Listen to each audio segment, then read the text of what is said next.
السلام عليكم ورحمة الله وبركاته. بسم الله الرحمن الرحيم. الحمد لله رب العالمين،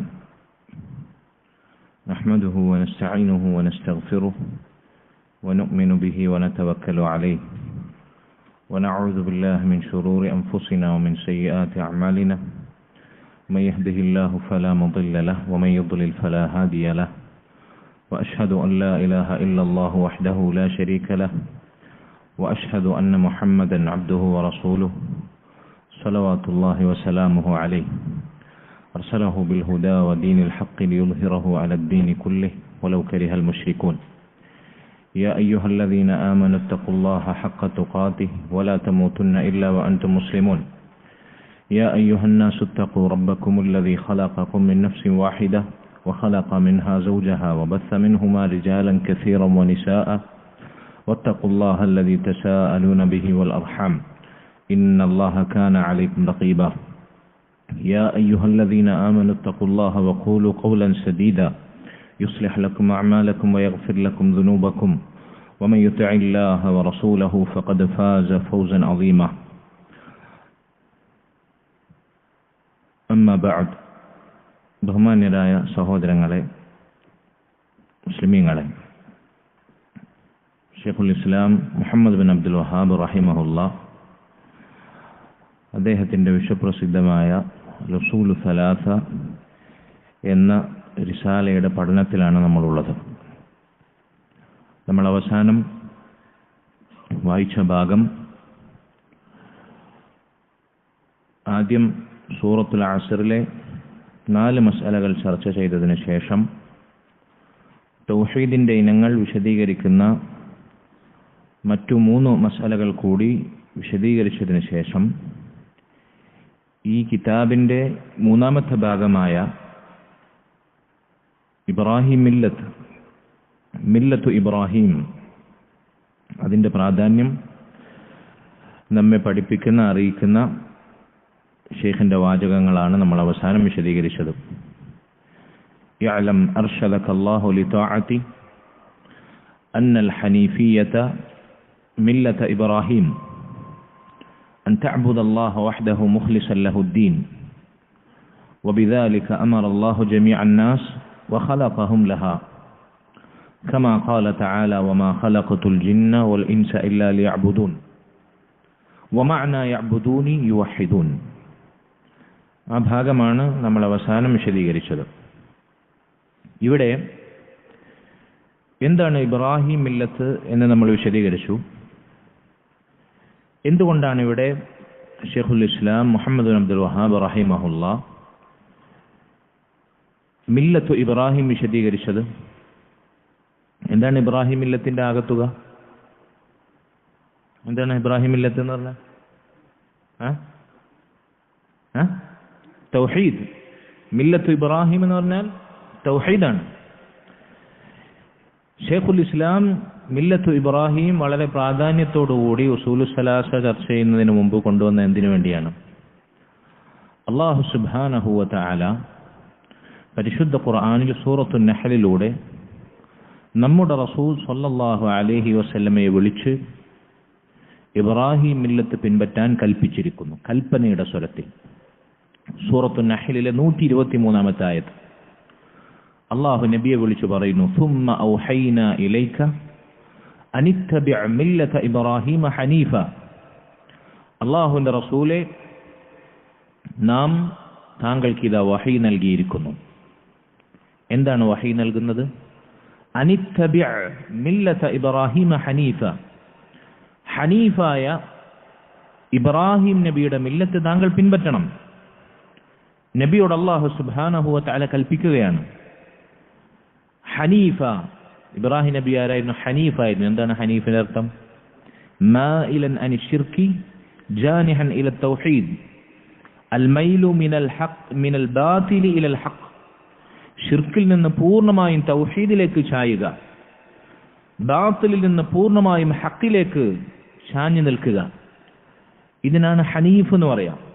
അപ്പൊ ഷിർക്കുമായി യാതൊരു ബന്ധവുമില്ലാത്ത, ബാത്തിലിന്റെ ഒരു അംശവും പേറാത്ത, ശരിയായ കറകളഞ്ഞ തൗഹീദിൽ ഇസ്ലാമിൽ അടിയുറച്ച മഹാനായ ഇബ്രാഹിം അലൈഹി സ്വലാത്തു വസ്സലാമിന്റെ മില്ലത്തിനെ താങ്കൾ പിൻപറ്റുക നബിയെ.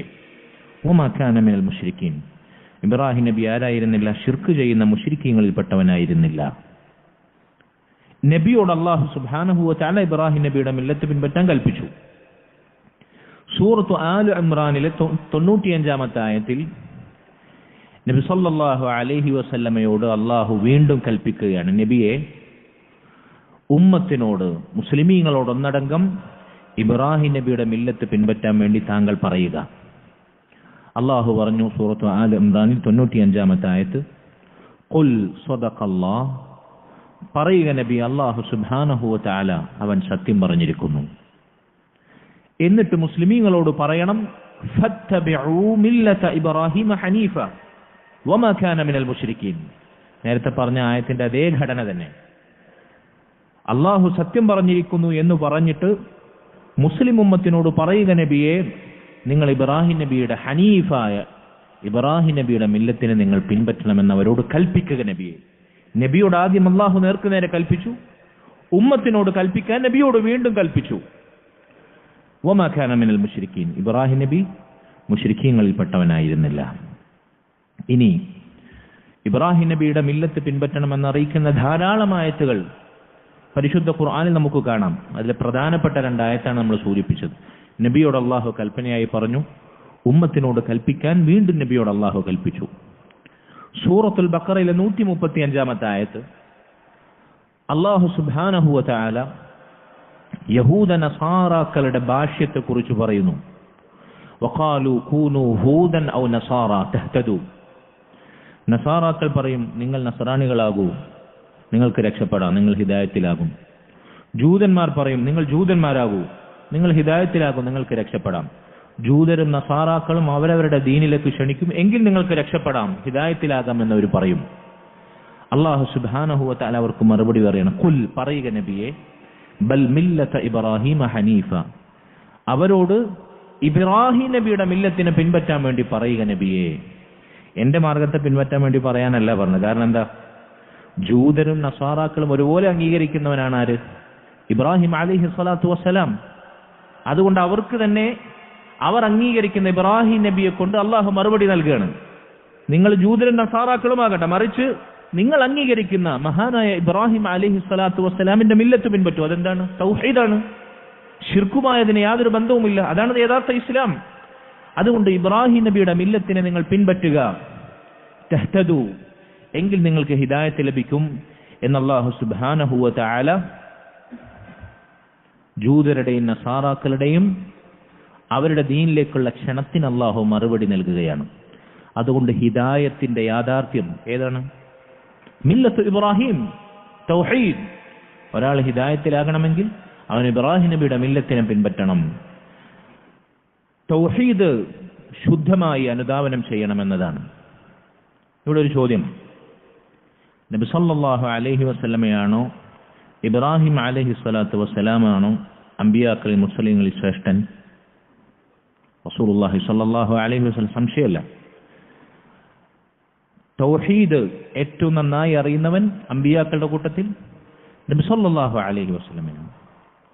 റസൂലുള്ളാഹി സ്വല്ലല്ലാഹു അലൈഹി വസല്ലമയേക്കാൾ അല്ലാഹുവോട് അടുത്ത മറ്റൊരു റസൂലില്ല. ആ റസൂൽ ജീവിതകാലം മുഴുവൻ ക്ഷണിച്ചത് തൗഹീദിലേക്കാണ്. ആ റസൂലിനോട് സല്ലല്ലാഹു അലൈഹി വസല്ലം, മുഹമ്മദ് സല്ലല്ലാഹു അലൈഹി വസല്ലമയോട് എന്തിനാണ് അല്ലാഹു ഇബ്രാഹിം നബിയുടെ മില്ലത്തിനെ പിൻപറ്റണമെന്ന് പറഞ്ഞത്? ഇബ്രാഹിം നബിയേക്കാൾ ശ്രേഷ്ഠനാണല്ലോ മുഹമ്മദ് സല്ലല്ലാഹു അലൈഹി വസല്ലം. പിന്നെന്തിനാണ് ഇബ്രാഹിം നബിയെ അപേക്ഷിച്ച് സ്ഥാനക്കൂടുതലുള്ള, നബി സല്ലല്ലാഹു അലൈഹി വസല്ലമയെ അപേക്ഷിച്ച് പദവിയിൽ കുറവുള്ള ഇബ്രാഹിം നബിയുടെ മില്ലത്തിനെ പിൻപറ്റാൻ വേണ്ടി പറഞ്ഞത്?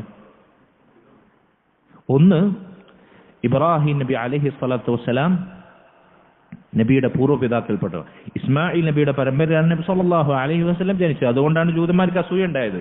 ഇസ്ഹാഖ് അലൈഹി സ്വലാത്തു വസ്സലാമിന്റെ പരമ്പരയിൽ നബി സല്ലല്ലാഹു അലൈഹി വസല്ലമയെ ഒരു പ്രതീക്ഷിച്ചു. പക്ഷെ സംഭവിച്ചത് ഇസ്മായിൽ നബിയുടെ പരമ്പരയിലാണ്. അതുകൊണ്ടാണ് ജൂതന്മാർ സ്വന്തം മക്കളെ പോലെ യഅരിഫൂനഹു കമാ യഅരിഫൂന അബ്നാഅഹും, സ്വന്തം മക്കളെ പോലെ നബി അറിയാമായിരുന്നിട്ടും അവര് അസൂയ കൊണ്ട് കളവാക്കിയത്.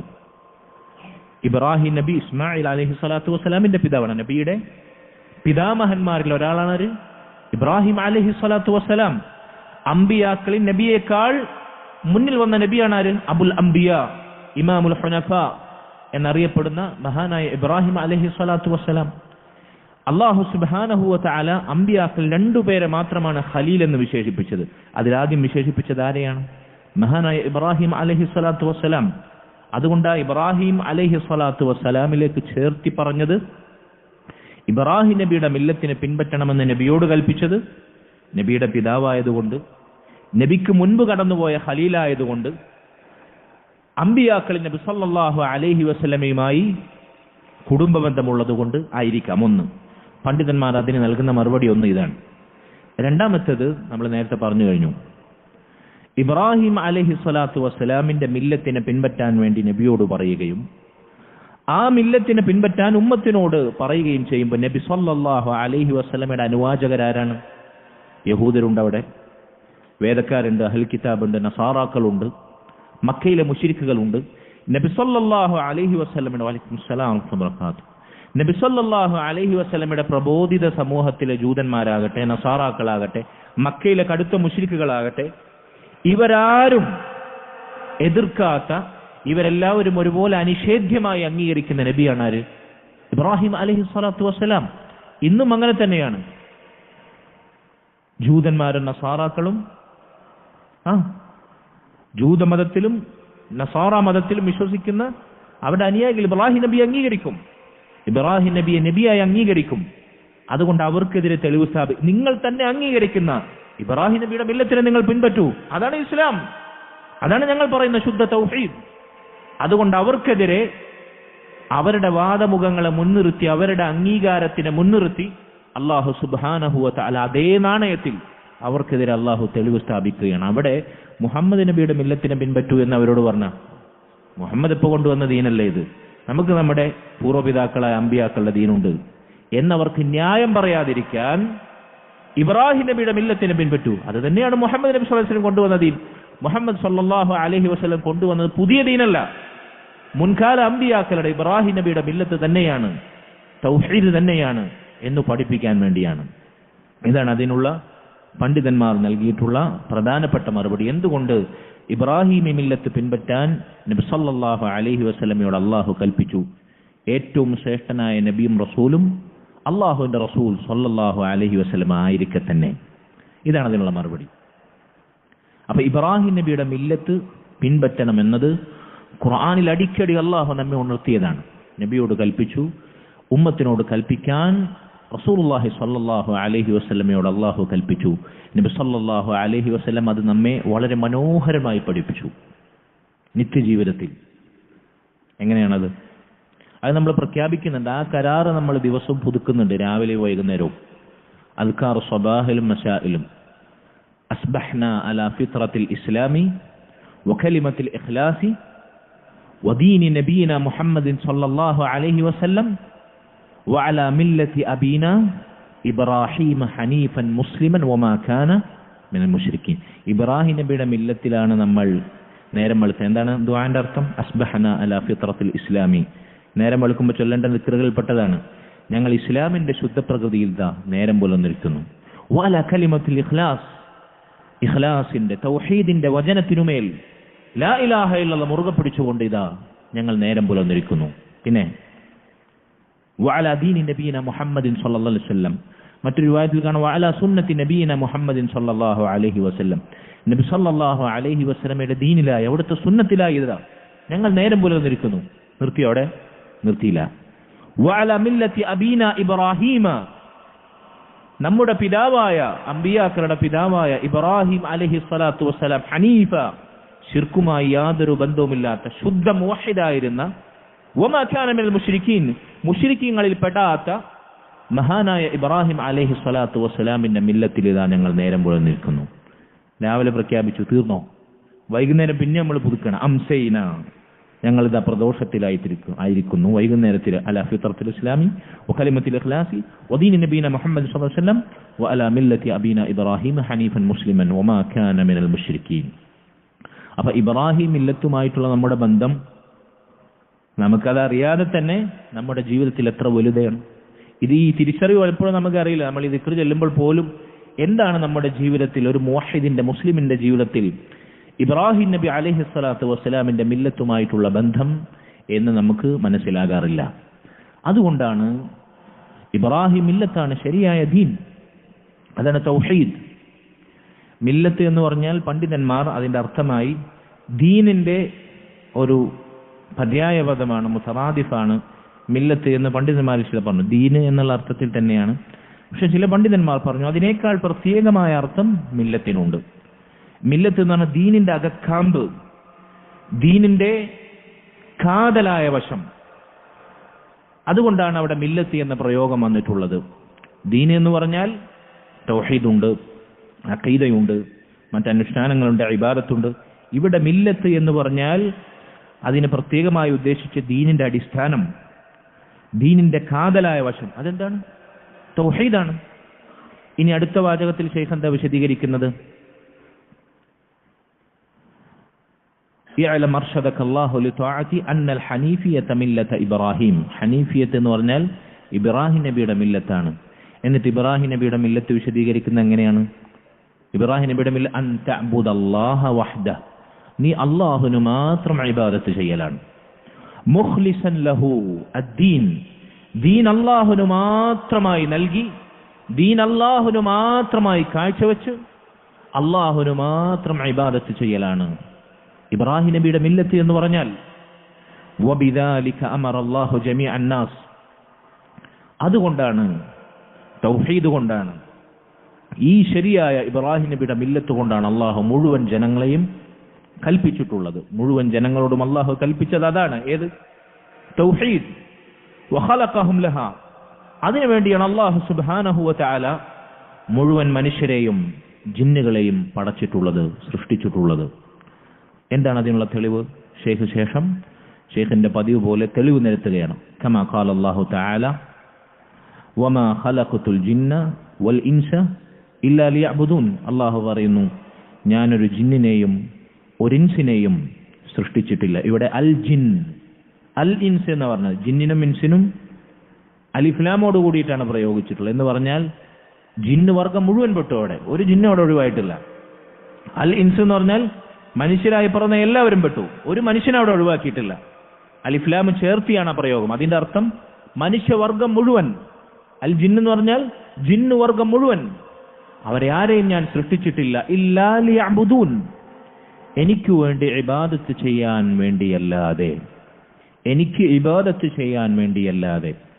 എന്നിട്ട് ഷെയ്ഖ് അവിടെ നിർത്തിയില്ല. വമഅന യഅ്ബുദൂൻ, ഇവിടെ യഅ്ബുദൂൻ എന്ന് പറഞ്ഞാൽ എനിക്ക് വേണ്ടി ഇബാദത്ത് ചെയ്യാനല്ലാതെ എന്ന് പറഞ്ഞാൽ യുവഹിദൂൻ, എനിക്കു മാത്രം, എനിക്കു തനിച്ചായി, എന്നെ ഏകനാക്കി എനിക്കു മാത്രം ഇബാദത്ത് ചെയ്യാൻ വേണ്ടിയല്ലാതെ എന്നതാണ് അർത്ഥം. നമ്മൾ മുൻപ് ഒരു ഖായിദ പഠിച്ചിരുന്നു. ഖുർആനിലോ ഹദീസിലോ എവിടെ ഇബാദത്ത് കണ്ടാലും അതിന്റെ അർത്ഥം അത് അല്ലാഹ്ക്ക് മാത്രം എന്നാണ്.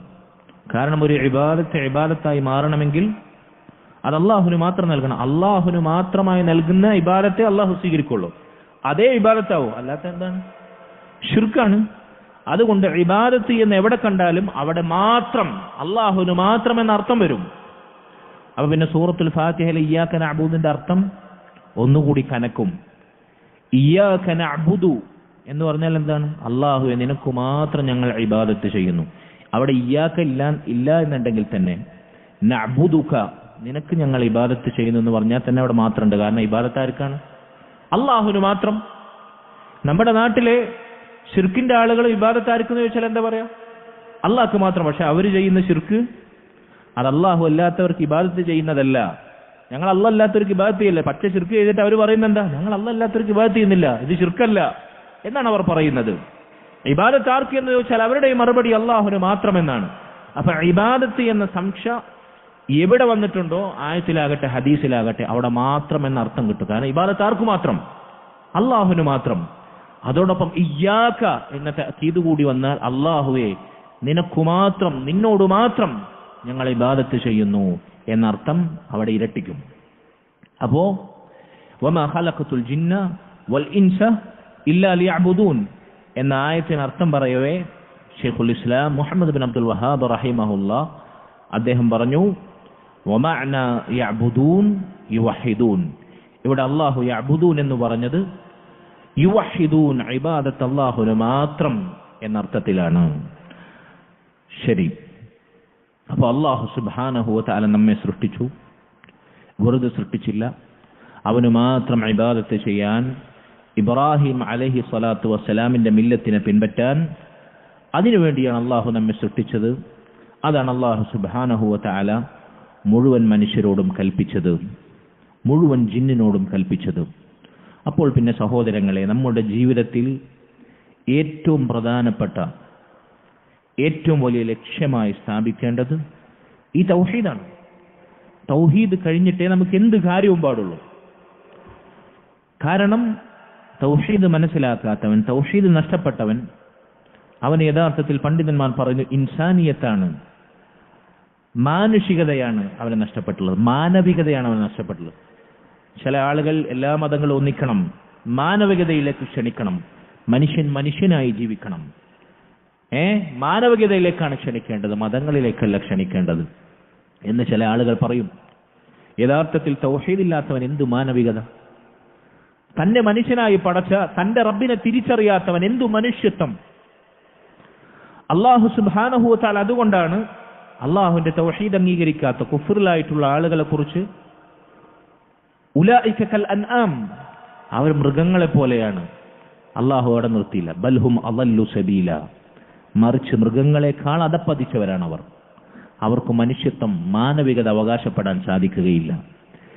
ഒരു മനുഷ്യന്റെ ജീവിതം യഥാർത്ഥ ജീവിതമാകുന്ന തൗഹീദുമായി അവൻ ബന്ധപ്പെടുമ്പോഴാണ്.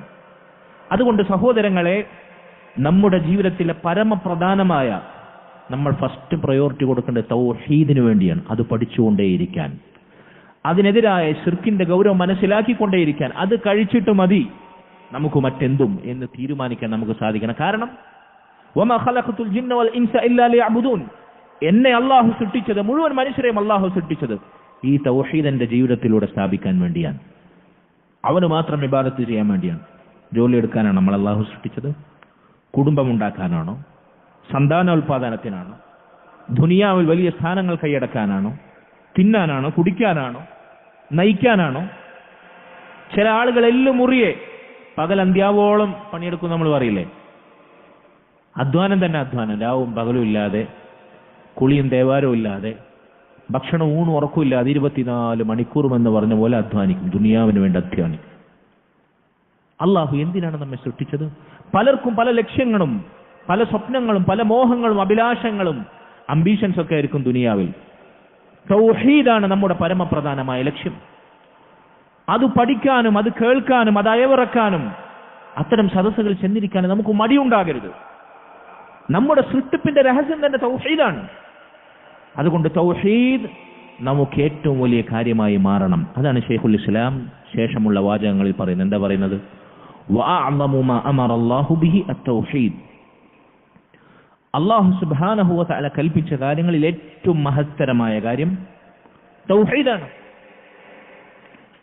വഹുവ ഇഫ്റാദുല്ലാഹി ബിൽ ഇബാദ. എന്താണ് തൗഹീദ് എന്ന് പറഞ്ഞാൽ? വളരെ ലളിതമായി ഷെയ്ഖ് അതിനെ ഡിഫൈൻ ചെയ്യുന്നു.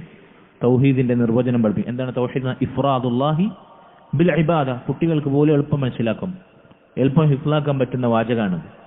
എന്താണ് തൗഹീദ് എന്ന് പറഞ്ഞാൽ? ഇഫ്റാദുല്ലാഹി ബിൽ ഇബാദ. ഇഫ്റാദുല്ലാഹി, കുട്ടികൾ പറയും, ഇഫ്റാദുല്ലാഹി ബിൽ ഇബാദ. എന്താ അർത്ഥം? ഇബാദത്ത് അല്ലാഹുവിന് മാത്രം നൽകുക, അതാണ് തൗഹീദ്. എല്ലാ ഇബാദത്തും, ഇബാദത്താകുന്ന എന്തൊക്കെ കാര്യങ്ങളുണ്ടോ അതെല്ലാം ഇഫ്റാദ് എന്ന് പറഞ്ഞാൽ എന്താ? തനിച്ചു നൽകുക, അല്ലാഹുവിന് മാത്രം നൽകുക. അതാണ് എന്ത്? തൗഹീദ്. അതാണ് അല്ലാഹു സുബ്ഹാനഹു വ തആല നമ്മോട് കൽപ്പിച്ച ഏറ്റവും മഹത്തരമായ കാര്യം. വഅഅ്ളമു മാ നഹാ അൻഹു. അല്ലാഹു നമ്മോട് വിലക്കിയ ഏറ്റവും ഗുരുതരമായ തെറ്റ്, തിന്മ അശ്ശിർക്ക്. ഷിർക്കാണ്, തൗഹീദിനെതിരായ ഷിർക്കാണ്, ബഹുദൈവാരാധനയാണ്, അള്ളാഹുവിനെ പങ്കാളികളെ ചേർക്കലാണ്. എന്താണ് ഷിർക്ക് എന്ന് പറഞ്ഞാൽ? അതിനെയും അള്ളാഹുവിന്റെ ഖുർആനിന്റെയും സുന്നത്തിന്റെയും വെളിച്ചത്തിൽ ഷെയ്ഖ് നിർവചിക്കുന്നു, ദഅവതു ഗൈരിഹി മഅഹു.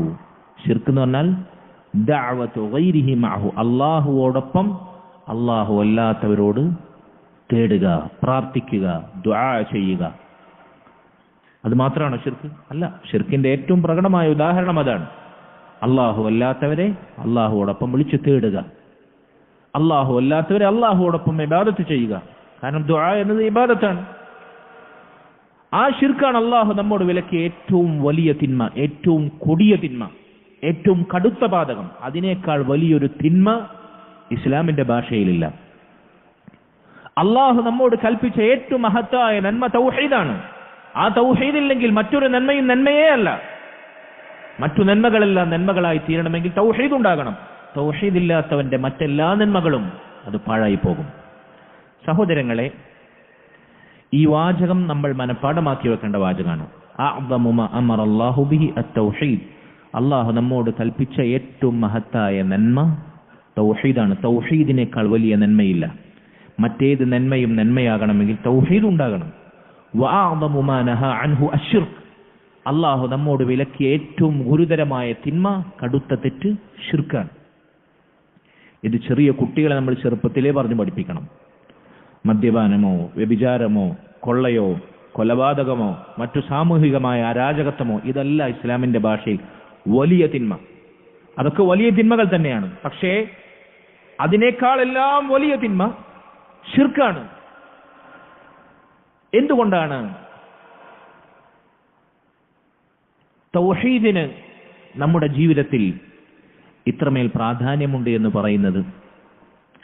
തൗഹീദ് മറ്റേതു നന്മകളെക്കാളും മഹത്തരമായ നന്മയാണ് എന്ന് പറയുന്നത്. സഹോദരങ്ങളെ, ഇത് പലപ്പോഴും നമ്മൾ തിരിച്ചറിയാതെ പോകുന്ന നമ്മുടെ നിത്യജീവിതത്തിലൂടെ അള്ളാഹു നമ്മെക്കൊണ്ട് തെളിയിക്കുന്ന പ്രധാനപ്പെട്ട ഒരു യാഥാർത്ഥ്യമാണ്. ഞാൻ ചില ഉദാഹരണങ്ങൾ നിങ്ങളോട് പറയാം. ഒരാൾ രാവിലെ ഉറക്കമെഴുന്നേറ്റത് മുതൽ നമ്മുടെ ജീവിതത്തിലെ ഓരോ നീക്കങ്ങളും ചലനങ്ങളും ഒന്ന് വിലയിരുത്തി നോക്കുക. ഒരു മുവഹിദായ മനുഷ്യൻ, നമ്മൾ ഓരോരുത്തരെയും നമ്മുടെ ജീവിതത്തിലേക്ക് തിരിഞ്ഞു നോക്കുക. രാവിലെ ആദ്യം എഴുന്നേറ്റാൽ, ഉറക്കപ്പായിൽ നമ്മൾ എഴുന്നേറ്റാൽ എന്താ ചൊല്ലല്? അൽഹംദുലില്ലാഹില്ലദി അഹ്യാന ബഅദമാ അമാതന വഇലൈഹിൻ നുശൂർ. എന്നെ മരിപ്പിച്ചതിന് ശേഷം ജീവിപ്പിച്ചവനായ അല്ലാഹുവിനാകുന്ന സർവസ്തുതിയും അവനിലേക്ക് തന്നെയാണ് എൻ്റെ മടക്കവും പുനരുത്ഥാനവും. തൗഹീദ്. എന്നെ ഉറക്കമാകുന്ന ലഘുവായ മരണത്തിലൂടെ എന്നെ അല്പനേരം മരിപ്പിച്ചു കിടത്തിയ അല്ലാഹു ഇതാ വീണ്ടും എന്നെ ജീവിപ്പിച്ചിരിക്കുന്നു. ഉറക്കത്തിൽ നമ്മുടെ റൂഹ് നമ്മിൽ നകലുന്നുണ്ട്. അല്ലാഹു ജീവിപ്പിക്കാൻ ഉദ്ദേശിച്ചാൽ ആ റൂഹ് നമ്മിലേക്ക് തിരിച്ചു നൽകും. അവൻ നൽകാൻ ഉദ്ദേശിച്ചിട്ടില്ലെങ്കിലും ഉറക്കത്തിൽ തന്നെ നമ്മൾ മരിച്ചു പോകും. ഉറക്കം മൗത്തുൻ ഖഫീഫ്, അത് ലഘുവായ മരണമാണ്. അപ്പൊ എനിക്ക് ജീവിതത്തിലേക്ക് വീണ്ടും തിരിച്ചു നടക്കാൻ സൗഭാഗ്യം നൽകിയ അല്ലാഹുവിനാകുന്ന സർവസ്തുതിയും തൗഹീദ്. എന്നെ ജീവിപ്പിച്ചവൻ ആരാണ്? അല്ലാഹു. എന്നെ മരിപ്പിക്കുന്നവൻ ആരാണ്? അല്ലാഹു. എന്നെ ഉറക്കിക്കിടത്തിയവൻ ആരാണ്? അല്ലാഹു. എനിക്കുണരാൻ തൗഫീഖ് നൽകിയവൻ ആരാണ്? അല്ലാഹു. അവൻ മാത്രം. അതുകൊണ്ട് അൽഹംദ്, സർവസ്തുതിയും അതുപോലെ സർവ്വ ഇബാദത്തും അല്ലാഹുവിന് മാത്രമാണ് എന്ന് പ്രഖ്യാപിച്ചിട്ടാണ് നമ്മൾ ഉറക്കത്തിൽ നിന്ന് എഴുന്നേൽക്കുന്നത്. അവിടെ നിന്ന് എഴുന്നേറ്റ് നമ്മൾ ടോയ്ലറ്റിലേക്ക് പ്രവേശിച്ചു. ടോയ്ലറ്റിലേക്ക് കയറുമ്പോൾ നമ്മൾ ദുആ ചൊല്ലുന്നു, അല്ലാഹുമ്മ ഇന്നി അഊദു ബിക മിനൽ ഖുബുസി വൽ ഖബായിസ്. ആൺപിശാചുക്കളിൽ നിന്നും പെൺപിശാചുക്കളിൽ നിന്നും അല്ലാഹു നിന്നോട് ഞാൻ രക്ഷ ചോദിക്കും. ആരോട് രക്ഷ ചോദിക്കും? ആരോട്? അല്ലാഹുവിനോട് മാത്രം. തൗഹീദ്. അവിടെ നമ്മൾ വുദൂ ചെയ്യാൻ ആരംഭിക്കുന്നു. ബിസ്മില്ലാ, ബിസ്മില്ലാ, അല്ലാഹുവിന്റെ നാമത്തിൽ ബിസ്മി ചൊല്ലി നമ്മൾ ആരംഭിക്കുന്നു. ടോയ്ലറ്റ് നമ്മൾ പുറത്തിറങ്ങുന്നു. ഗുഫ്രാനക്, അല്ലാഹു നിന്നോട് ഞാൻ പൊറുക്കലിനെ ചോദിക്കുന്നു. ചോദ്യം ആരോട്? അല്ലാഹുവോട് മാത്രം. ഇങ്ങനെ തുടങ്ങി. തഹജ്ജുദിന് എഴുന്നേൽക്കുന്നവനാണെങ്കിലും തലേ ദിവസം തഹജ്ജുദ്, അതല്ലെങ്കിൽ രാത്രിയിലെ വിത്ർ നിസ്കാരം. ഒരാൾ രാത്രി അവസാനം നിസ്കരിക്കുന്ന നിസ്കാരമാണേത്? വിത്ർ നിസ്കാരം. ആ വിത്ർ നിസ്കാരം അല്ലാഹുവിന് വേണ്ടി മാത്രമാണ് നമ്മൾ നിർവഹിക്കുന്നത്. പക്ഷേ അതിനേക്കാൾ ആഴത്തിൽ സൂക്ഷ്മമായി അല്ലാഹു തൗഹീദ് നമ്മുടെ വിത്ർ നിസ്കാരത്തിൽ ഉൾക്കൊള്ളിച്ചിട്ടുണ്ട്. നിസ്കാരം തന്നെ തൗഹീദാണ്. നിസ്കാരം നമ്മൾ ആർക്ക് വേണ്ടിയാണ്? അല്ലാഹുവിന് വേണ്ടിയാണ്. റുക്കൂഉം സുജൂദും ഒക്കെ ആർക്ക് വേണ്ടിയാണ്? അല്ലാഹുവിനോടാണ്. അതിലെ ഫാത്തിഹ, ഖുർആൻ പാരായണം, തശഹുദ് ഒക്കെ ആർക്ക് വേണ്ടി? അല്ലാഹുവിന് വേണ്ടി മാത്രം. പക്ഷേ വിത്ർ നിസ്കാരത്തിൽ 3 റക്അത്ത് വിത്ർ നിസ്കരിക്കുന്ന ഒരാൾ, അയാൾ അവസാന 2 റക്അത്തുകൾ ഓതുന്ന സൂറത്തുകൾ ഏതാണ്? സുന്നത്ത്, ആ രംഗത്ത് പഠിപ്പിക്കപ്പെട്ട സുന്നത്ത് എന്താണ്? രണ്ടാമത്തെ റക്അത്തിൽ ഖുൽ യാ അയ്യുഹൽ കാഫിറൂൻ ലാ അഅ്ബുദു മാ തഅ്ബുദൂൻ വലാ അൻതും ആബിദൂന മാ അഅ്ബുദു വലാ അന ആബിദും മാ അബദ്തും ലക്കും ദീനുക്കും വലിയ. തൗഹീദ്. നിങ്ങൾ ഇബാദത്ത് ചെയ്യുന്ന ശിർക്കിന്റെ പണിയല്ല ഞാൻ എടുക്കുന്നത്. ഞാൻ ഇബാദത്ത് ചെയ്യുന്ന അല്ലാഹുവിനെ നിങ്ങൾ ഇബാദത്ത് ചെയ്യുന്നില്ല. തൗഹീദിലാണ് ഞാൻ. നിങ്ങൾക്ക് നിങ്ങളുടെ ദീൻ, എനിക്ക് എന്റെ തൗഹീദ് പ്രഖ്യാപിക്കുകയാണ് നമ്മൾ. അത് കഴിഞ്ഞിട്ട് അവസാനത്തെ റക്അത്തിലോ ഖുൽ ഹുവല്ലാഹു അഹദ് അല്ലാഹു സമദ് ലം യലിദ് വലം യൂലദ് വലം യകുൽ ലഹു കുഫുവൻ അഹദ്. തൗഹീദ്. അപ്പോൾ ഒരാളുടെ ജീവിതത്തിലെ അവസാനത്തെ നിസ്കാരം, ആ ദിവസത്തിലെ അവസാനത്തെ നിസ്കാരം വിത്റിൽ അവസാന റക്അത്തിൽ തൗഹീദ് കൊണ്ട് സമ്പന്നമായ അൽ ഇഖ്ലാസ്, ഖുൽ ഹുവല്ലാഹു അഹദ് എന്ന് തുടങ്ങുന്ന സൂറത്തിന് അൽ ഇഖ്ലാസ് എന്ന പേര് കിട്ടിയത് എങ്ങനെയാണ്? എന്താണ് ഇഖ്ലാസ് എന്ന് പറഞ്ഞാൽ? അല്ലാഹുവിന് മാത്രം ദീൻ സമർപ്പിക്കുക, ഇബാദത്തുകൾ സമർപ്പിക്കുക, അല്ലാഹുവിന് മാത്രം, വേറൊരാൾക്കതിൽ പങ്കില്ല. ശുദ്ധ തൗഹീദാണ്, ഇഖ്ലാസാണ് സൂറത്തുൽ ഇഖ്ലാസിൽ ഉള്ളത്. ഖുൽ ഹുവല്ലാഹു അഹദ് അല്ലാഹു സമദ് ലം യലിദ് വലം യൂലദ് വലം യകുൽ ലഹു കുഫുവൻ അഹദ്. ഇനി നമ്മൾ വുളു ഉണ്ടാക്കി സുബ്ഹി ജമാഅത്തിന് മസ്ജിദിൽ എത്തുന്നതിന് മുമ്പ് സുബ്ഹിക്ക് മുമ്പുള്ള 2 റക്അത്ത് സുന്നത്ത് നിസ്കാരം. അവിടെ ഏതാ നമ്മൾ സൂറത്ത് ഓതുന്നത്? ഏതാ റസൂൽ പഠിപ്പിച്ച സുന്നത്ത്? അവിടെയും ഖുൽ യാ അയ്യുഹൽ കാഫിറൂൻ ഖുൽ ഹുവല്ലാഹു അഹദ് സൂറത്തുൽ ഇഖ്ലാസ്. തൗഹീദ്. ഇതൊക്കെ വെറുതെ പഠിപ്പിച്ചാന്നാ വിചാരിച്ച്? ഇതൊക്കെ റസൂലുള്ളാഹി സ്വല്ലല്ലാഹു അലൈഹി വസല്ലം സുന്നത്തായി പഠിപ്പിച്ചത് വെറുതെ ഒരു രഹസ്യമില്ലാതെ എന്നാ വിചാരിച്ചത്? തൗഹീദ്. മസ്ജിദിലേക്ക് കാലെടുത്തു വെച്ചാൽ ബിസ്മില്ലാഹ് അല്ലാഹുമ്മ അഫ്തഹ് ലി അബ്വാബ റഹ്മതി. ആരോടാ ചോദിക്കുന്നത്? അല്ലാഹു നിന്റെ റഹ്മത്തിന്റെ കവാടങ്ങൾ എനിക്ക് തുറന്നു തരണം. ആരോടാണ് ചോദ്യം? അല്ലാഹുവിനോടാണ് ചോദ്യം. തൗഹീദ്. ബാങ്ക് കേട്ടു, നമ്മൾ ബാങ്ക് കേട്ടിട്ടാണ് നമ്മൾ വരുന്നത്. ബാങ്കിന് ജവാബ് കൊടുക്കും അല്ലാഹു അക്ബർ അല്ലാഹു അക്ബർ. തൗഹീദ്. ഷഹാദത്ത് കലിമകൾ, ലാ ഇലാഹ ഇല്ലല്ലാഹ് എന്ന തഹ്ലീലിന്റെ മന്ത്രധ്വനികൾ, തൗഹീദ്.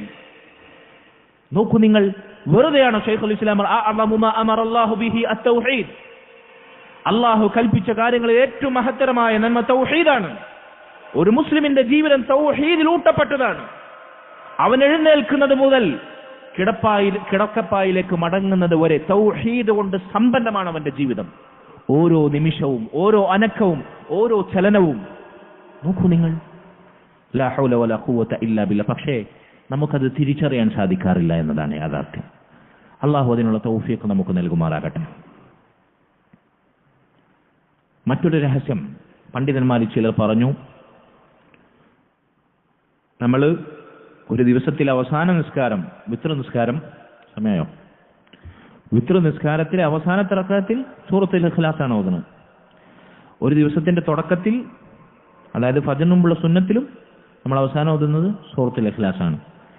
ഇനി ഒരു പകലിന്റെ അവസാനം, പകലിന്റെ സമാപനം കുറിച്ചുകൊണ്ട് നമ്മൾ മഗ്രിബ് നിസ്കരിക്കുന്നു, അല്ലെ? സൂര്യൻ ഉദിക്കുന്നതോട് കൂടിയിട്ടാണ്, അഫ്വൻ സൂര്യൻ അസ്തമിക്കുന്നതോട് കൂടിയിട്ടാണ് മഗ്രിബ് നിസ്കാരം. അങ്ങനത്തെ പകൽ അവസാനിച്ചു. പകൽ പിന്നെ വേറെ നിസ്കാരമില്ല. അവിടെ മഗ്രിബിന് ശേഷമുള്ള സുന്നത്ത് നിസ്കാരത്തിലും കാഫിറൂനും ഇഖ്ലാസും മോദൽ സുന്നത്താണ്. ചെയ്യാറില്ല നമ്മൾ? അവിടെയും തൗഹീദ് അൽ ഇഖ്ലാസ്. അപ്പൊ ആ പകലിന്റെ അവസാനത്തിൽ രാത്രി തുടങ്ങുന്നിടത്തും വീണ്ടും തൗഹീദ് പുതുക്കുകയാണ് സൂറത്തുൽ ഇഖ്ലാസിലൂടെ. തീർന്നോ? ഓരോ നിസ്കാരങ്ങൾക്കും ശേഷം, ഫർള് നിസ്കാരങ്ങൾക്ക് ശേഷം ഇഖ്ലാസും മുഅവ്വിദാത്തും നമ്മൾ ഓതുന്നില്ലേ? ഇഖ്ലാസിന് പുറമെ ഖുൽ അഊദു ബിറബ്ബിൽ ഫലഖ് മിൻ ശർരി മാ ഖലഖ്, ഖുൽ അഊദു ബിറബ്ബിൻ നാസ് മലിക്കിൻ നാസ് ഇലാഹിൻ നാസ്. നോക്കൂ നിങ്ങൾ, തൗഹീദിന്റെ 3 ഇനങ്ങളും സൂറത്തുൻ നാസിലുണ്ട്. ഖുൽ അഊദു ബിറബ്ബിൻ നാസ്, മലിക്കിൻ നാസ്, ഇലാഹിൻ നാസ്. ഈ 3 ആയത്തിലും തൗഹീദിന്റെ 3 ഇനങ്ങളും ഉൾക്കൊള്ളുന്നുണ്ട്. അഊദു എന്ന് പറഞ്ഞാൽ അല്ലാഹു നിന്നോട് രക്ഷ ചോദിക്കുന്നു. രക്ഷ ചോദിക്കുക എന്നുള്ള ഇബാദത്താണ്. ആർക്ക് മാത്രം? അല്ലാഹുവിനോട് മാത്രം. അല്ലാഹുവാണ് നമ്മുടെ റബ്ബ്. റബ്ബുൻ നാസ്, മലിക്കിൻ നാസ്. അവനാണ് നമ്മുടെ രാജാവ്, അധികാരി, ഉടമസ്ഥൻ, യജമാനൻ. മലിക്കിൻ നാസ്, ഇലാഹിൻ നാസ്. അവൻ തന്നെയാണ് നമ്മുടെ ഇലാഹ്. അവന് മാത്രമാണ് ഇബാദത്ത്. തൗഹീദിന്റെ 3 ഇനങ്ങളും പ്രഖ്യാപിക്കുന്ന സൂറത്തുൻ നാസ് കൊണ്ടാണ് നമ്മൾ എന്ത് ചെയ്യുന്നത്? ഓരോ നിസ്കാരത്തിന് ശേഷമുള്ള ദിക്റുകൾ അവസാനിപ്പിക്കുന്നത്. നിസ്കാരം കഴിഞ്ഞ് സലാം ഏറ്റുകൊണ്ട് അസ്തഗ്ഫിറുല്ലാഹ് അസ്തഗ്ഫിറുല്ലാഹ് അസ്തഗ്ഫിറുല്ലാഹ്. തൗഹീദ്. അദ്കാർ സ്വബാഹിലും മസായിലും, അത് കൂടാതെ രാവിലെ വൈകുന്നേരമുള്ള ദിക്റുകളിൽ 3 തവണ ഇഖ്ലാസും ഫലഖുൻ നാസും നമ്മൾ ആവർത്തിക്കുന്നു. തൗഹീദ്. എത്ര തവണയാണ് ഈ തൗഹീദ് നമ്മൾ പുതുക്കിക്കൊണ്ടേയിരിക്കുന്നത്? നമ്മളൊന്ന് ചിന്തിച്ചു നോക്കൂ. നമ്മുടെ ജീവിതത്തിൽ തൗഹീദിന്റെ പ്രസക്തി എത്രമാത്രമാണ്. ഓരോ നിസ്കാരങ്ങളിലും, സുന്നത്തിലും ഫർദിലും സൂറത്തുൽ ഫാത്തിഹ നിരന്തരം നമ്മൾ പാരായണം ചെയ്യും. ഒരു റക്അത്തിൽ പോലും, ഏത് നിസ്കാരത്തിലാകട്ടെ, സൂറത്തുൽ ഫാത്തിഹ ഓതാത്ത നിസ്കാരമില്ല. സൂറത്തുൽ ഫാത്തിഹയുടെ പ്രത്യേകത എന്താ? തൗഹീദ് കൊണ്ട് സമ്പന്നമാണ് സൂറത്തുൽ ഫാത്തിഹ. തൗഹീദിന്റെ കരാർ നമ്മൾ പുതുക്കിക്കൊണ്ടിരിക്കുന്നു. ഇയ്യാക നഅ്ബുദു വ ഇയ്യാക നസ്തഈൻ. അതുകൂടാതെ അദ്കാറു സബാഹിലും അദ്കാറുൽ മസായിലും, അതല്ല ഒരു പകലിൽ, അതല്ലെങ്കിൽ ഒരു ദിവസത്തിൽ 10 തവണ ലാ ഇലാഹ ഇല്ലല്ലാഹു വഹ്ദഹു ലാ ശരീക ലഹുൽ മുൽക്കു വലഹുൽ ഹംദു വഹുവ അലാ കുല്ലി ഷൈഇൻ ഖദീർ എന്ന ദിക്ർ ചൊല്ലാൻ സുന്നത്താണ്. 10 തവണ, അതിൽ കൂടുതൽ ചൊല്ലാൻ 100 തവണ ലാ ഇലാഹ ഇല്ലല്ലാഹു വഹ്ദഹു ലാ ശരീക. തൗഹീദ്, ഇതൊക്കെ തൗഹീദ് പുതുക്കുന്നതിന്റെ അടയാളങ്ങളാണ്, നമ്മുടെ ജീവിതത്തിലെ ഉദാഹരണങ്ങളാണ്. ഇനി ഖുർആനിലേക്ക് കടക്കുകയാണെങ്കിൽ, ഖുർആനിലെ ഒന്നാമത്തെ സൂറത്തുൽ ഫാത്തിഹ നമ്മൾ നേരത്തെ പറഞ്ഞു കഴിഞ്ഞു. അത് തൗഹീദ് കൊണ്ട് നിറയപ്പെട്ട സൂറത്താണ്. ഖുർആനിലെ അവസാനത്തെ സൂറത്തുൻ നാസ്, നമ്മൾ നേരത്തെ വിശദീകരിച്ചതുപോലെ തൗഹീദിന്റെ 3 ഇനങ്ങളും സൂറത്തുൻ നാസിലുണ്ട്. സൂറത്തുൽ ഫാത്തിഹയിലും നമുക്കത് കാണാം. ഇങ്ങനെ ഒരു മുസ്ലിമിന്റെ ദീനിന്റെ ഉള്ളവും പുറവും അകവും, അതിന്റെ ഉൾക്കാമ്പും അതിന്റെ ആദ്യവും അന്ത്യവും മധ്യവുമെല്ലാം തൗഹീദ് കൊണ്ട് സമ്പന്നമാണ്.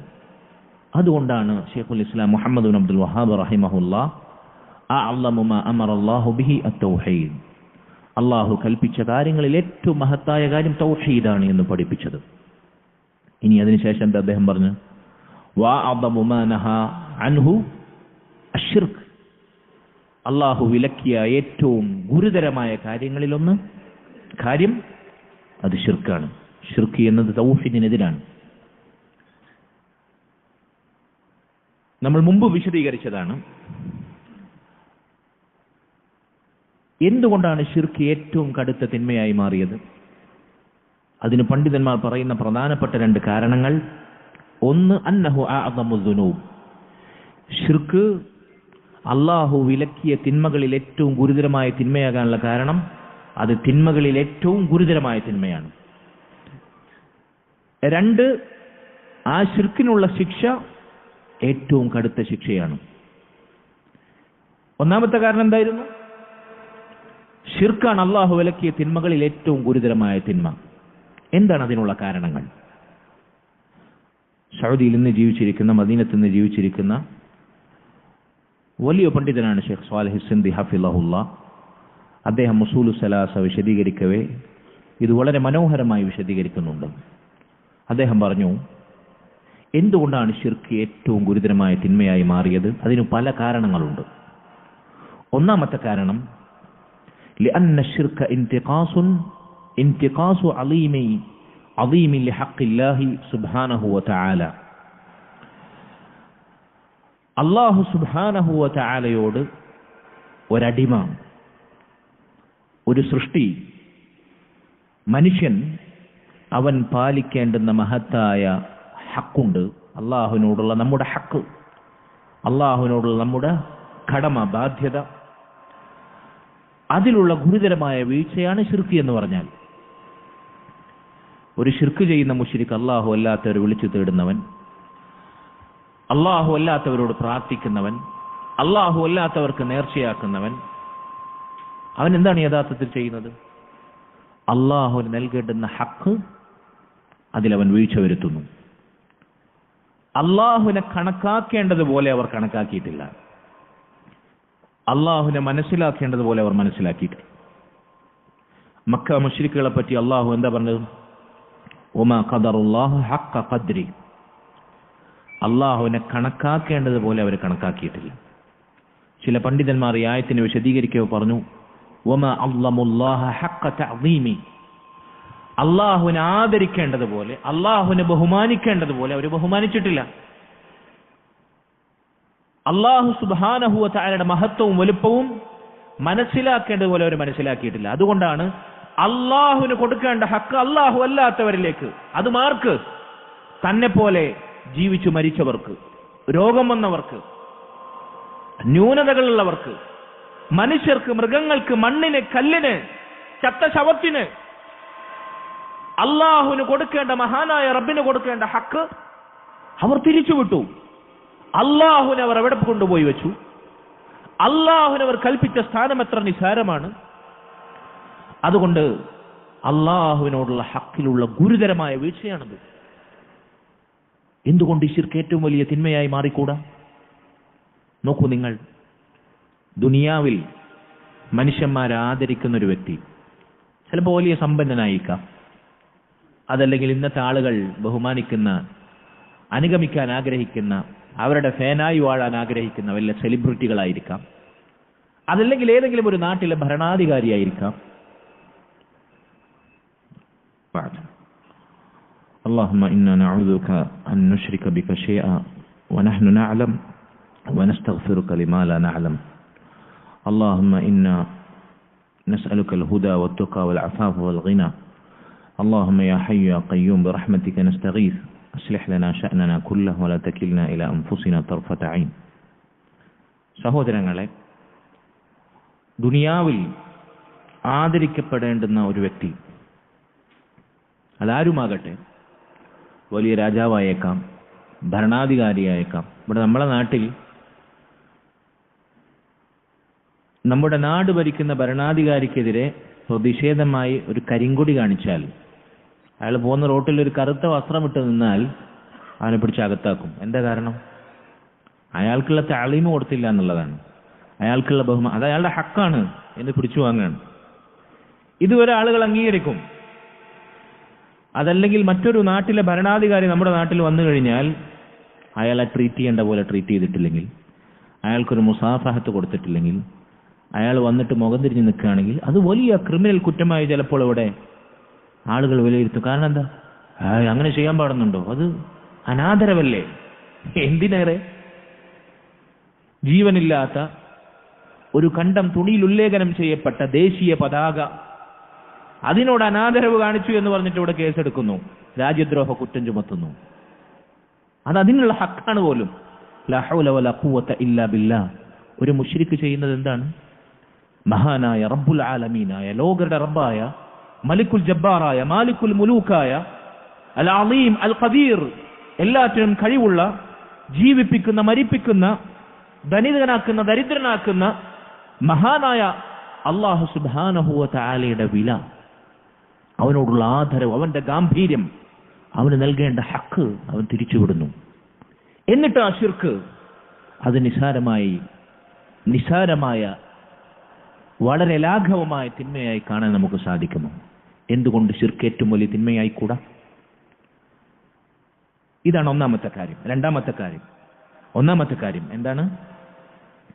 ശിർക്ക് സംഭവിക്കുന്ന ആൾ, ശിർക്ക് ചെയ്യുന്ന ആൾ അള്ളാഹുവിനെ കണക്കാക്കേണ്ടതുപോലെ കണക്കാക്കുന്നില്ല. അള്ളാഹുവിനുള്ള ഹക്കിൽ അവൻ വീഴ്ച വരുത്തുന്നു.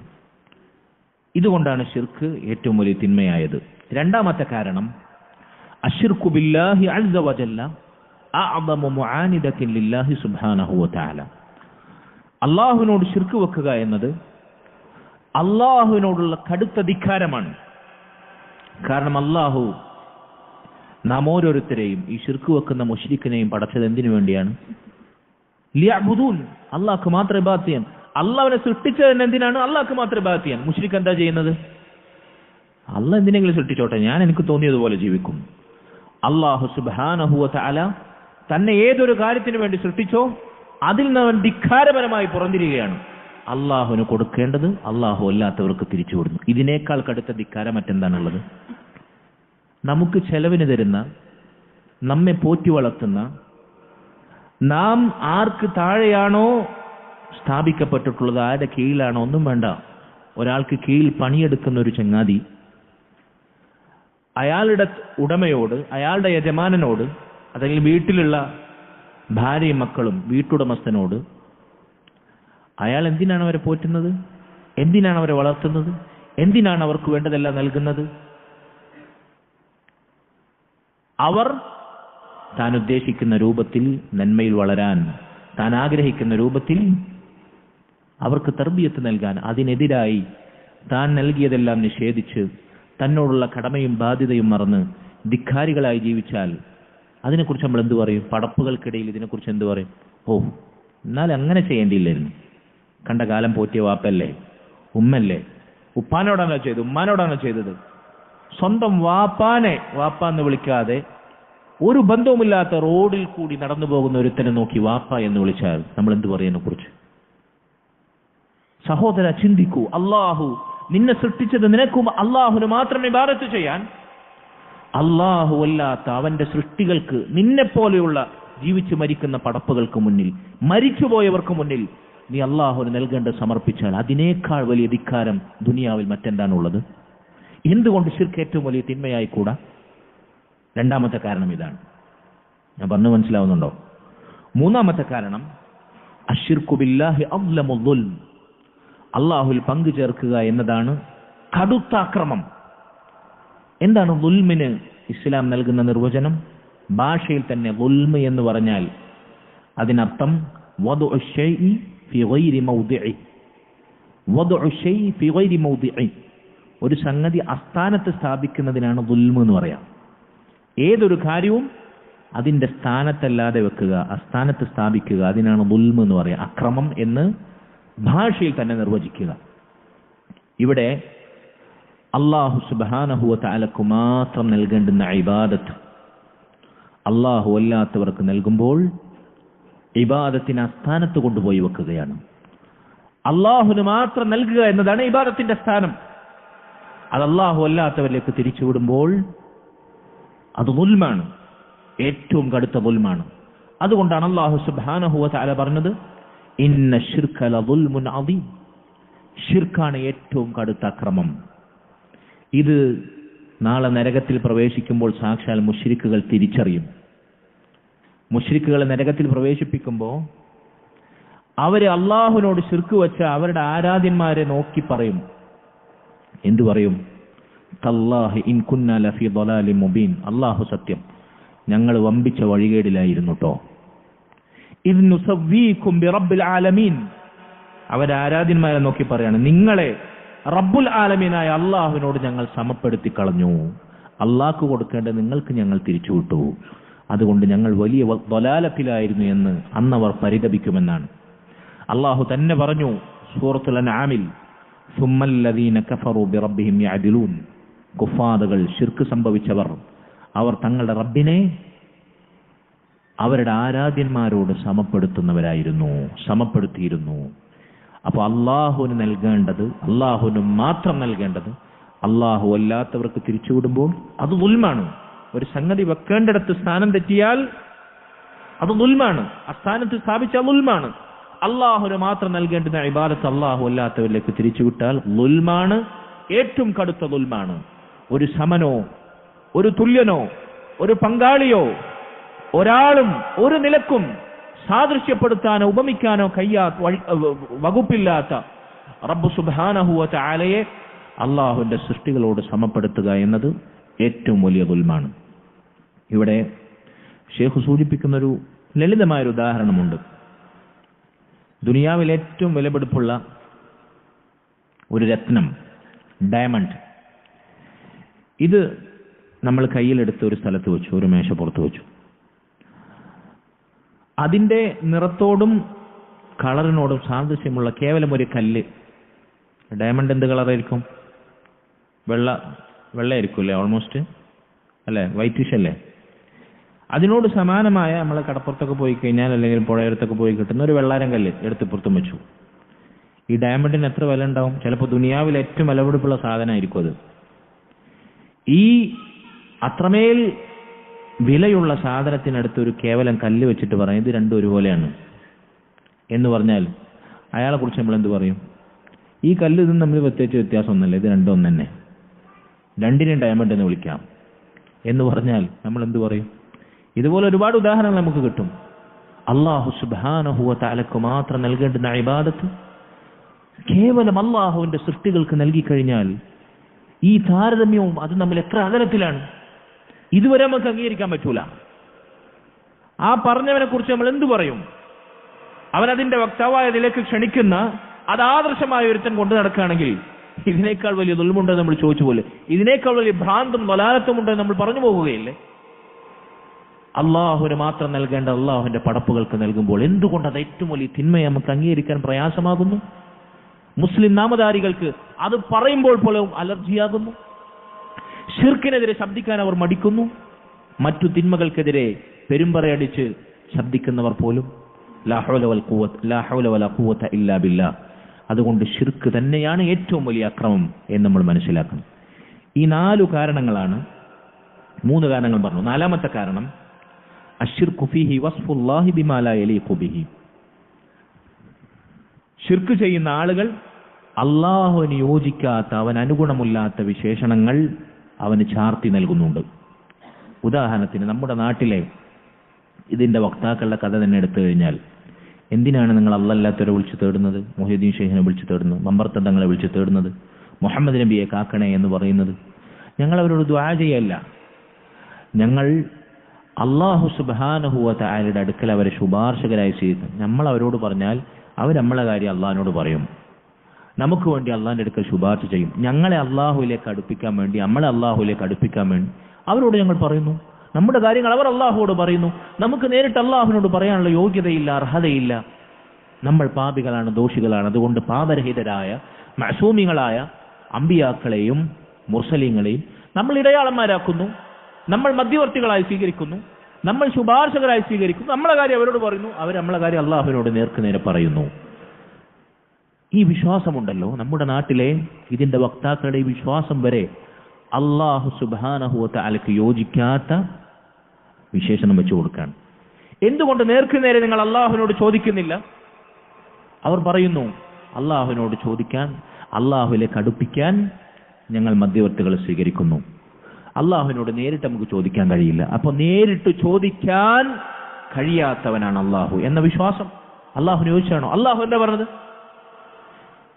പറയുക നബിയെ, ഇന്ന റബ്ബി ലസമീഉ ദുആ, എന്റെ റബ്ബ് ദുആ കേൾക്കുന്നവനാണ്. ഇന്നഹു ഖരീബുൻ മുജീബ്, അവൻ നിങ്ങൾക്ക് സമീപസ്ഥന, അകലെയുള്ളവനല്ല. അടുപ്പിക്കാൻ, ഇടയിൽ ആളെ വെക്കാൻ, മധ്യവർത്തിയെ സ്വീകരിക്കാൻ അള്ളാഹു അകലെയുള്ളവനല്ല, ഖരീബ്, അവൻ അടുത്തവനാണ്, അവൻ സമീപസ്ഥനാണ്. ഉജീബു ദഅവത ദാഇ ഇദാ ദആനി, ദുആ ചെയ്യുന്നവൻ എന്നോട് ദുആ ചെയ്താൽ ഞാൻ അവർക്ക് ഉത്തരം നൽകും. അള്ളാഹു പറയാണ്, ഉദ്ഊനി അസ്തജിബ് ലക്കും, നിങ്ങൾ എന്നോട് ചോദിക്കൂ, ഞാൻ നിങ്ങൾക്ക് ഉത്തരം നൽകാം. അള്ളാഹു പറയുന്നു. അള്ളാഹു അവന്റെ അടിമകളെ വിളിച്ചു പറഞ്ഞു. ഇവർ പറയുന്നു, ഇല്ല, അള്ളാഹുലേക്ക് നമുക്ക് അടുക്കാൻ വകയില്ല, വകുപ്പില്ല, ഇടയിൽ ആളെ വെക്കണം, അതുകൊണ്ട് ആ വഴി പോകാം. അള്ളാഹുവിനെ കുറിച്ചുള്ളവരുടെ വിശ്വാസം എന്താണ്? ലാ ഹൗല വലാ ഖുവത ഇല്ലാ ബില്ലാഹ്. അതുകൊണ്ട് ശിർക്ക് ചെയ്യുന്ന മുശ്രിക് അള്ളാഹുവിന് വകവെച്ചു കൊടുക്കുന്ന വിശേഷണങ്ങൾ അള്ളാഹുവിന് ഒരിക്കലും യോജിക്കാത്തതാണ്. അള്ളാഹിനെ കുറിച്ച് അവരെന്തൊക്കെയാണ് വിചാരിച്ചിരിക്കുന്നത്? അള്ളാഹു അവർക്ക് കേവലം ഭാവനയാണ്, സങ്കല്പമാണ്, മരീചിക പോലെയാണ്. യാഥാർത്ഥ്യമില്ലാത്ത ഒരു ഇലാഹിനെ ആരാധിക്കുന്നവരായി അവർ മാറുകയാണ്. അസ്മാ വ സിഫാത്തിൽ പഴച്ചവരെ കുറിച്ച് പണ്ഡിതന്മാർ പറഞ്ഞത്, അവർ ഇബാദത്ത് ചെയ്യുന്നത് ശൂന്യമായൊരു ഭാവനയെ മാത്രമാണ്. അള്ളാഹിന്റെ സിഫാത്തുകൾ നിഷേധിക്കാൻ. അള്ളാഹു ഇക്കൂട്ടത്തിലെ ആളുകൾ പറയുന്നതാണ്, അള്ളാഹു കേൾവിയില്ലാതെ കേൾക്കുന്നവനാണ്, കാഴ്ചയില്ലാതെ കാണുന്നവൻ. സമീഉൻ ബിലാ സം, ബസീറുൻ ബിലാ ബസർ, കേൾവിയില്ലാതെ കേൾക്കും, കാഴ്ചയിൽ. അതെന്താണ്? അങ്ങനെ സംഭവം ഉണ്ടോ? കേൾവിയില്ലാത്തവൻ കേൾക്കുമോ? കാഴ്ചയില്ലാത്തവൻ കാണുമോ? അതുകൊണ്ട് പണ്ഡിതന്മാർ പറഞ്ഞു, ഇങ്ങനെ അള്ളാഹുവിന്റെ സിഫത്തുകളെ പറയുന്നവർ അവർ ആരാധിക്കുന്നത് അദബിനെയാണ്, ശൂന്യതയാണ്. കാരണം അള്ളാഹു വിശേഷണങ്ങൾക്ക് അർഹനാണ്, അവൻ അനുയോജ്യമായ രൂപത്തിൽ. ഇങ്ങനെ അള്ളാഹു സുബ്ഹാനഹു വ തആലയെ കുറിച്ച് മോശമായ വിചാരം വെച്ച് പുലർത്തി അള്ളാഹുവിന് യോജിക്കാത്ത വിശേഷണങ്ങളും സങ്കല്പങ്ങളും വെച്ചു ചാർത്തിയാണ് ഒരു മുശ്രിക്ക് ശിർക്ക് ചെയ്യുന്നത്. ഇതെത്ര വലിയ ദ്രോഹമാണ്! നമുക്ക് യോജിക്കാത്തൊരു വിശേഷണം, നമ്മൾ വെറുക്കുന്ന വിശേഷണം ഒരാൾ നമ്മളെ കുറിച്ച് പറഞ്ഞാൽ നമുക്കെത്ര വിഷമമുണ്ടാവും, നമുക്കെത്ര പ്രയാസമുണ്ടാവും, നമുക്കെത്ര നീരസമുണ്ടാകും. നമ്മെ സംബന്ധിച്ചിടത്തോളം അത് എത്ര വലിയ ദുൽമാണ്. ജീവിതത്തിൽ ഒരിക്കൽ പോലും ദേഷ്യപ്പെടാത്തൊരു മനുഷ്യനെ കുറിച്ച് ഒരാൾ പറയാം, അവൻ കടുത്ത ദേഷ്യക്കാരനാണ് കേട്ടോ, ഒരിക്കൽ പോലും കളവ് പറയാത്ത, അവൻ വായെടുത്ത കളവ് പറയുള്ളൂ എന്ന് പറഞ്ഞാൽ നമ്മെ സംബന്ധിച്ചിടത്തോളം നമ്മളത് ചെയ്യാത്ത സ്ഥിതിക്ക് നമ്മോടത് ചെയ്തവനെ കുറിച്ച് എത്ര വലിയ ദ്രോഹമായും ദുൽമായും നമ്മളത് വിശേഷിപ്പിക്കും. ലൈസ കമിസ്ലിഹി ഷൈ വഹുവ സമീഉൽ ബസീർ, അള്ളാഹു ആരെ പോലെയുമല്ല, അവന് തുല്യനായ ആരുമില്ല എന്നവൻ അവനെക്കുറിച്ച് സ്വയം പറഞ്ഞിരിക്കവേ അള്ളാഹുവിന്റെ സൃഷ്ടികൾക്ക് പോലെ അള്ളാഹു സുബ്ഹാനഹു വ തആലയുടെ പടപ്പുകൾക്കുള്ളത് പോലെയുള്ള വിശേഷണങ്ങൾ അള്ളാഹിനെ കുറിച്ച് സങ്കല്പിച്ചു വെച്ച് ഇങ്ങനെയൊക്കെയാണ് അള്ളാഹ്, അതുകൊണ്ട് നമ്മൾ ഇങ്ങനെയൊക്കെ നീങ്ങുന്നു എന്ന് പറയുന്ന മുശ്രിക്കിന്റെ ഭാഷ്യം എത്ര കടുത്ത അക്രമമാണ്, അപരാധമാണ്. അതുകൊണ്ട് സഹോദരങ്ങളെ, ശിർക്ക് എന്തുകൊണ്ട് ഏറ്റവും വലിയ തിന്മയായി എന്നതിനുള്ള ഉത്തരങ്ങൾ ഇതൊക്കെയാണ്. ഇനി എന്തുകൊണ്ടാണ് ശിർക്ക് അള്ളാഹു വിലക്കിയ കാര്യങ്ങളിൽ ഏറ്റവും ഗൗരവമുള്ള കാര്യമായത് എന്നതിന്റെ രണ്ടാമത്തെ കാരണം, ഒന്നാമത്തെ കാരണത്തിന്റെ 4 കാരണങ്ങളാണ് നമ്മൾ വിശദീകരിച്ചത്. ഒന്നാമത്തെ കാരണം എന്തായിരുന്നു? എന്തുകൊണ്ട് അള്ളാഹു വിലക്കിയ കാര്യങ്ങളിൽ ശിർക്ക്? ഷെയ്ഖുൽ ഇസ്ലാം പറഞ്ഞു, വഅഅ്ളമു മാ നഹാ അൻഹു അശ്ശിർക്ക്. അള്ളാഹു വിലക്കിയ കാര്യങ്ങളിൽ ഏറ്റവും ഗുരുതരമായ കാര്യം ശിർക്കാണ്. കാരണം ആ ശിർക്കാണ് ഏറ്റവും ഗുരുതരമായ തിന്മ. എന്തുകൊണ്ട് ശിർക്ക് ഏറ്റവും ഗുരുതരമായ തിന്മയായി മാറി? അതിനുള്ള 4 കാരണങ്ങൾ നമ്മൾ പറഞ്ഞു. എന്തൊക്കെയാണത്? അള്ളാഹു സുബ്ഹാനഹു വ തആലയുള്ള ഹക്കിലുള്ള വീഴ്ച അള്ളാഹുവിനെ മനസ്സിലാക്കേണ്ട പോലെ കണക്കാക്കേണ്ട പോലെ കണക്കാക്കുന്നില്ല. രണ്ടാമത്തത്, അള്ളാഹു നമ്മെ സൃഷ്ടിച്ച സൃഷ്ടിപ്പിന്റെ രഹസ്യം തന്നെ അവന് മാത്രം ഇബാദത്ത് ചെയ്യുക എന്നുള്ളതാണ്. അതിനോടുള്ള ധിക്കാരമാണ് ശിർക്ക്. മൂന്നാമത്തത്, അള്ളാഹു പങ്കു ചേർക്കാനുള്ള ശിർക്ക്. അള്ളാഹു സുബ്ഹാനഹു വ തആലയോട് ശിർക്ക് വെക്കുന്നവൻ ചെയ്യുന്നത് ഏറ്റവും കടുത്ത അക്രമമാണ്. അക്രമങ്ങളിൽ ഏറ്റവും കടുത്ത അക്രമം ശിർക്കാണ്. അള്ളാഹുവിന് നൽകേണ്ടത് അള്ളാഹു അല്ലാത്തവർക്ക് നൽകുന്നത്. 4ാമത്തെ കാരണം നമ്മൾ പറഞ്ഞു, അള്ളാഹു സുബ്ഹാനഹു വ തആലയെ കുറിച്ച് മോശമായ വിശേഷണങ്ങളും അള്ളാഹുവിന് യോജിക്കാത്ത വിശ്വാസങ്ങളും അള്ളാഹുവിനെ കുറിച്ച് വെച്ച് പുലർത്തിയിട്ടാണ് ഒരു മുശ്രിക്ക് ശിർക്ക് ചെയ്യുന്നത്. ഇനി എന്തുകൊണ്ട് ശിർക്ക് ഏറ്റവും ഗുരുതരമായ തിന്മയായി എന്നതിനുള്ള 2ാമത്തെ കാരണം, ഉഖൂബത്തുഹു അഅ്ളമുൽ ഉഖൂബാത്ത്. ശിർക്കിനുള്ള ശിക്ഷകൾ എന്ന് പറഞ്ഞാൽ കടുത്ത ശിക്ഷകളാണ്. അതിന് 3 കാരണങ്ങളുണ്ട്. ശിർക്കിന്റെ ശിക്ഷ കടുത്ത ശിക്ഷയാണ് നമ്മൾ അറിയിക്കുന്ന 3 കാരണങ്ങളുണ്ട്. ഒന്നാമത്തേത്, അശ്ശിർക്കു അദ്ദംബുല്ലദി ലാ യഗ്ഫിറുഹുല്ലാഹ്. ശിർക്ക് എന്ന് പറഞ്ഞാൽ ആ ശിർക്കിലായി മരിച്ചാൽ അള്ളാഹു ഒരിക്കലും പൊറുക്കാത്ത തിന്മയാണ് ശിർക്ക്. ഇതുപോലെ മറ്റൊരു തിന്മയുണ്ടോ? അള്ളാഹു ശിർക്ക് ചെയ്യുന്നവരെ പറ്റി എന്താ? ഇന്നല്ലാഹ ലാ യഗ്ഫിറു അൻ യുശ്റക ബി. ശിർക്കിലായ ഒരാൾ മരിച്ചാൽ, ശിർക്ക് ചെയ്തവനായി ശിർക്കിൽ നിന്ന് തൗബ ചെയ്താലോ? ഒരാൾക്ക് ശിർക്ക് സംഭവിച്ചു, അവൻ മരിക്കുന്നതിന് മുമ്പ് തൗബ ചെയ്തു, അവൻ അള്ളാഹു പുറത്തു കൊടുക്കൂലേ? പുറത്തു കൊടുക്കും. ഏത് തിന്മയാകട്ടെ, മരിക്കുന്നതിന് മുമ്പ്, റൂഹ് തൊണ്ടക്കുഴിയിൽ എത്തുന്നതിന് മുമ്പ് അവൻ തൗബ ചെയ്താൽ അള്ളാഹു പുറത്തു കൊടുക്കും ഇൻഷാ അള്ളാഹ്, തൗബയുടെ നിബന്ധനകൾ ഒത്തിട്ടാണെങ്കിൽ. എന്നാൽ ശിർക്ക് ചെയ്യുന്നവൻ തൗബ ചെയ്യാതെ മരിച്ചാൽ അള്ളാഹു സുബ്ഹാനഹു വ തആല അവന് പുറത്തു കൊടുക്കൂല. ശിർക്കല്ലാത്ത തിന്മകൾ സംഭവിച്ചിട്ട് തൗബ ചെയ്യാതെ മരിച്ചാണെങ്കിലോ, വയഗ്ഫിറു മാ ദൂന ദാലിക ലിമൻ യശാ. അള്ളാഹു ഉദ്ദേശിച്ചാൽ തൗബ ഇല്ലാതെ തന്നെ അവന് പരലോകത്ത് പുറത്തു കൊടുത്തേക്കും. ഇനി അള്ളാഹു ശിക്ഷിക്കാൻ ഉദ്ദേശിച്ചാലോ, ശിക്ഷിച്ച് ആ ശിക്ഷയുടെ കാലയളവിന് ശേഷം തൗഹീദുള്ളവനാണെങ്കിൽ പിന്നീട് അവനെ നരകത്തിൽ നിന്ന് സ്വർഗത്തിലേക്ക് അള്ളാഹു രക്ഷിക്കും. എന്നാൽ ശിർക്കിലായി മരിച്ചവനോ, അവൻ അള്ളാഹു ഒരു കാലത്തും പുറത്തു കൊടുക്കില്ല.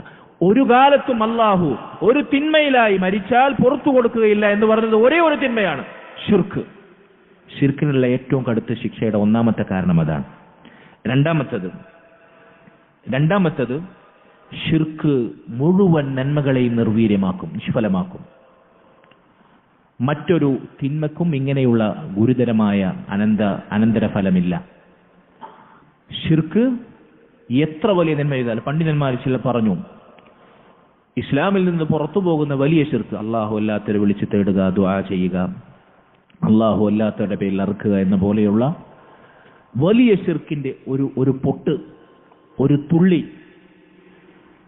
സമുദ്രങ്ങൾക്ക് സമാനമായ സൽക്കർമ്മങ്ങളുടെ കൂമ്പാരത്തിൽ വീണു കഴിഞ്ഞാൽ, സൽക്കർമ്മങ്ങളുടെ കൂമ്പാരം സമുദ്രം പോലെയാണ്, കടൽ പോലെ, പാരാവാര പോലെ കിടക്കും. അതിലേക്ക് ഒരു തുള്ളി വലിയ ശിർക്ക് വീണു, എന്താ സംഭവിക്കുക? ഈ കടൽ പോലെയുള്ള സകല സൽക്കർമ്മങ്ങളും ഈ ഒരൊറ്റ തുള്ളി കൊണ്ട്, ഒരു വലിയ ചെമ്പിൽ ഒരിറ്റ് വിഷത്തിന്റെ അംശം വീണ് കഴിഞ്ഞാൽ എന്തായിരിക്കും അവസ്ഥ? ഒരു തുള്ളിയല്ലേ, ഒരു പൊട്ടല്ലേ എന്ന് പറഞ്ഞിട്ട് കാര്യമുണ്ടോ? ഇതുപോലെ സമുദ്ര സമാനമായ സൽക്കർമ്മങ്ങളുമായി നമ്മൾ അള്ളാഹിനെ കണ്ടുമുട്ടിയാലും ശിർക്ക് സംഭവിച്ച് മരിച്ചവനാണോ? ഇല്ല. അവന്റെ അമലുകളെല്ലാം, അവന്റെ പ്രവർത്തനങ്ങളെല്ലാം നിർവീര്യമാകും. കോടികൾ ദാനം ചെയ്തവൻ, മരിക്കുവോളം രാത്രി മുഴുവൻ നിന്ന് നിസ്കരിച്ചവൻ, ഒരു ദിവസം നോമ്പെടുക്കുന്നു, മറ്റൊരു ദിവസം നോമ്പ് ഇല്ലാതെ ജീവിക്കുന്നു. ഇങ്ങനെ ഒരാൾ നോമ്പ് ചെയ്തു, എണ്ണക്കണക്കിന് ഹജ്ജുകൾ ചെയ്തു, ദിവസവും ഖുർആൻ മുഴുവനായി പാരായണം ചെയ്തു. ഇങ്ങനെ എത്രയെത്ര സൽക്കർമ്മങ്ങളും ആകാശഭൂമികൾ നിറയെ, ആകാശവും ഭൂമിയും നിറയെ സൽക്കർമ്മങ്ങളായി നമ്മൾ അള്ളാഹുവിന്റെ അടുത്ത് ചെന്നു. ഒപ്പം ഷിർക്കിലായി നമ്മൾ മരിക്കുകയും ചെയ്തു. വല്ല ഫലമുണ്ടോ? മുഴുവൻ അമലുകളും ഈ ഷിർക്ക് കാരണമായി നിർവീര്യമാകും. വേറെ ഏതെങ്കിലും തിന്മയ്ക്ക് ഇത്രയും ഗുരുതരമായ പര്യവസാനമുണ്ടോ? ഇല്ല. ഇതാണ് ഷിർക്കിന്റെ ഏറ്റവും കടുത്ത ശിക്ഷയുടെ രണ്ടാമത്തെ കാരണം. മൂന്നാമത്തേത്, ഷിർക്ക് ഒരാൾക്ക് കാലാകാലം നരകം സമ്മാനിക്കുന്നു. ഷിർക്കിലായി മരിച്ചവന് സ്വർഗം ഹറാമാണ്. ഇന്നഹു മയ്യുശ്രിക് ബില്ലാഹ് ഫഖദ് ഹറമല്ലാഹു അലൈഹിൽ ജന്ന വമഅവാഹുൻ നാർ.